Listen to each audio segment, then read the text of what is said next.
Hey everybody, John here from No Joke NHL on Wednesday, April 17th, the start of the second week of the playoffs. And a brief recap of last night. Our plays went 1-0. We recommended going over 5.5 in the New Jersey-Florida game. We were rewarded with a 4-3 victory by Florida. 5 goals actually in the first period put this one right within our reach. And then Florida able to put 2 more on the board to snatch victory from the jaws of defeat from the Devils, who race out to a 3-0 lead in the first 6 minutes and then cannot hold on to that lead after the 3 goals in 6 minutes. Jose Theodore gets the yank, and they bring in Clemenson. Clemenson proceeds to shut the Devils out from that point on. Brodeur would be the next goalie to be pulled after he allows the game-tying goal in the second period, and then Brian Campbell puts the game winner in the second period to give the Devils the 4-3. The Panthers the 4-3 victory.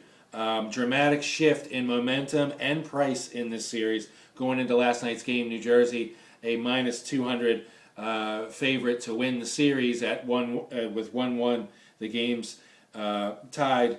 And after last night's Florida victory, now Florida the 145 favorite over the Devils. I kind of felt that the Panthers were the value last night at plus 160. Like I said, the series tied.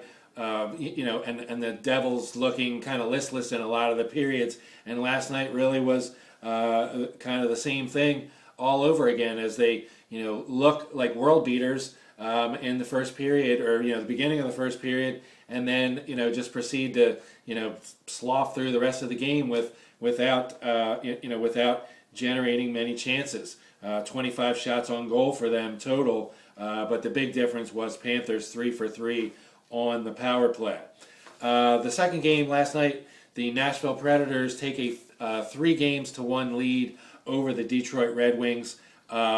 They did this with a 3-1 victory on the scoreboard, but clearly, if you're looking at statistics, Detroit was the team that took it to Nashville last night. Just Nashville was able to capitalize on their chances.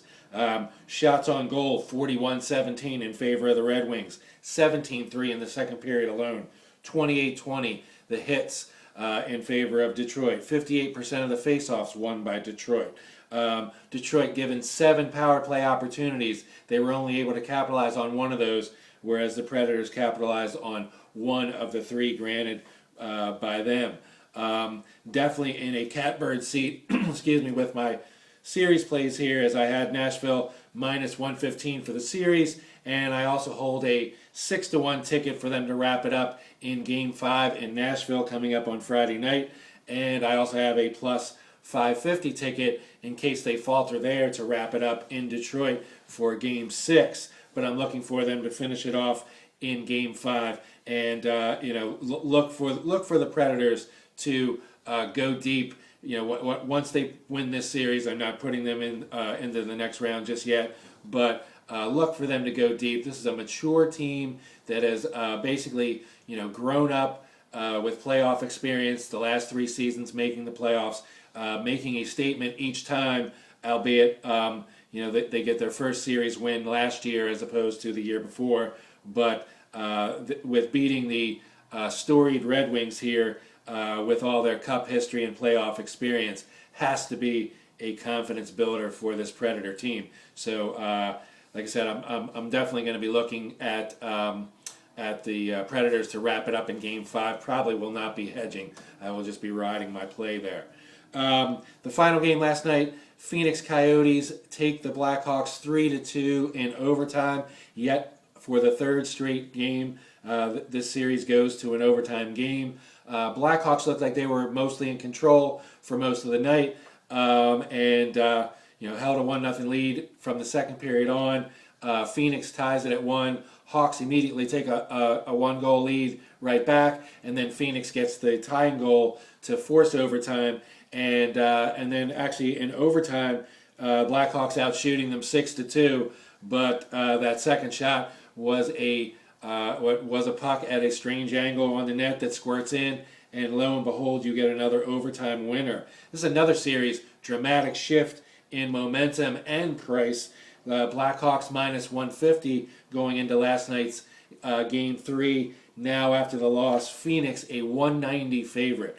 I may be looking to buy back something on the Blackhawks here at 170 with a game still in hand on their home ice to even this series up. Still a very live team. Neither one of these teams have been blown out or put the other away. So hard for me to fathom that the Phoenix Coyotes can be a 190 favorite here. So I will monitor that and let you know if I make a move there. Tonight's games, I really don't like anything on the board. New York at Ottawa. The price is very similar to what it was in Game 3. Minus 115, Rangers favorite. The juice on Ottawa at minus 105. I don't see myself taking the Ottawa Senators here at minus 105. I thought about looking at either of these teams in regulation. If I were to do anything, it would probably be play the Rangers here at minus 115, but I'm not going to bite. I'm also going to refrain from the total. We're getting about the same price as we were in the last game. The game lined at 5, over 5, minus 130, under 5, plus 110, and over 5.5 at plus 145. But again, not enough for me to bite with Lundqvist with the effort that he put out the last time. Certainly capable of backing that up again. Just too many unpredictable situations in this one lead me to pass on this game. The next game, Pittsburgh and Philadelphia. Flyers a short 115 favorite over the Penguins, who are minus 105. Like I said, this series has been, for one, I've been way, way, way wrong on this series from the get-go. And so I'm really kind of chasing things here. Flyers definitely in the driver's seat to win the series. Whether they win tonight, I'm not really sure. They should. And, if I were a Flyers backer, either for this series and or, upcoming ones, I really want the Flyers. You would want the Flyers to come out with a convincing effort here, especially with Pittsburgh having lost their minds as well as 3 players to suspension. The Penguins definitely a down team. So they very well could bounce back and get a game here. But again, too unpredictable. This total in uncharted waters here, 6.5 with the over minus 125. We can get a plus 105 comeback on the under. That certainly is the formful play. Any type of line historian would be on the under here, because this is, like I said, uncharted territory. If you go with the short sample of games in this playoff round, or the last 5 games between these teams, something I do on a lot of plays. If you're riding that, then obviously you're on the over here. If you're on that, an interesting thing here, if you think this is going to be another high-scoring, free-flowing game as we've had in every one of this series, probably the play to do would be to take both of these teams. If you're out, we'll do that. Take both of these teams minus the 1.5 and just hope for, like I said, an open-scoring game where either team wins by more than 2. You get a plus 230 return on the Flyers for that, and a plus 270 on the Penguins for that. So anything but a 1-goal game, and you guarantee yourself a profit there. Just a little, side play. You don't necessarily have to just play, whatever lines are in front of you. You can offset certain things and sometimes guarantee a profit based on your predictions from other ways. I'd have a really hard time laying the minus 125 unless, of course, you've cashed every one of these games so far with the over and you're playing with house money. Then, by all means, do whatever you like. In the final game tonight, the Vancouver Canucks facing the Kings down 3-0. The Kings on home ice, a 120 favorite to finish the Vancouver Canucks off. The comeback on Canucks, plus 100. Daniel Sedin circus in the media yesterday. Is he going to play? Is he not? to be honest with you, I think it might be a little bit too little, too late for the Vancouver Canucks here. Their power play has just been dreadful without Daniel Sedin. I'm not sure that he has all the answers to just come back and miraculously do that. He was sorely missed, but I don't see him being the game changer in this series. I really like the one thing I think that's being overlooked about these Kings is the Sutter connection after they made the coaching change. In addition to the stellar defense and goaltending they get from Jonathan Quick, the Kings have actually been scoring more, and I think that's the reason why they have their success.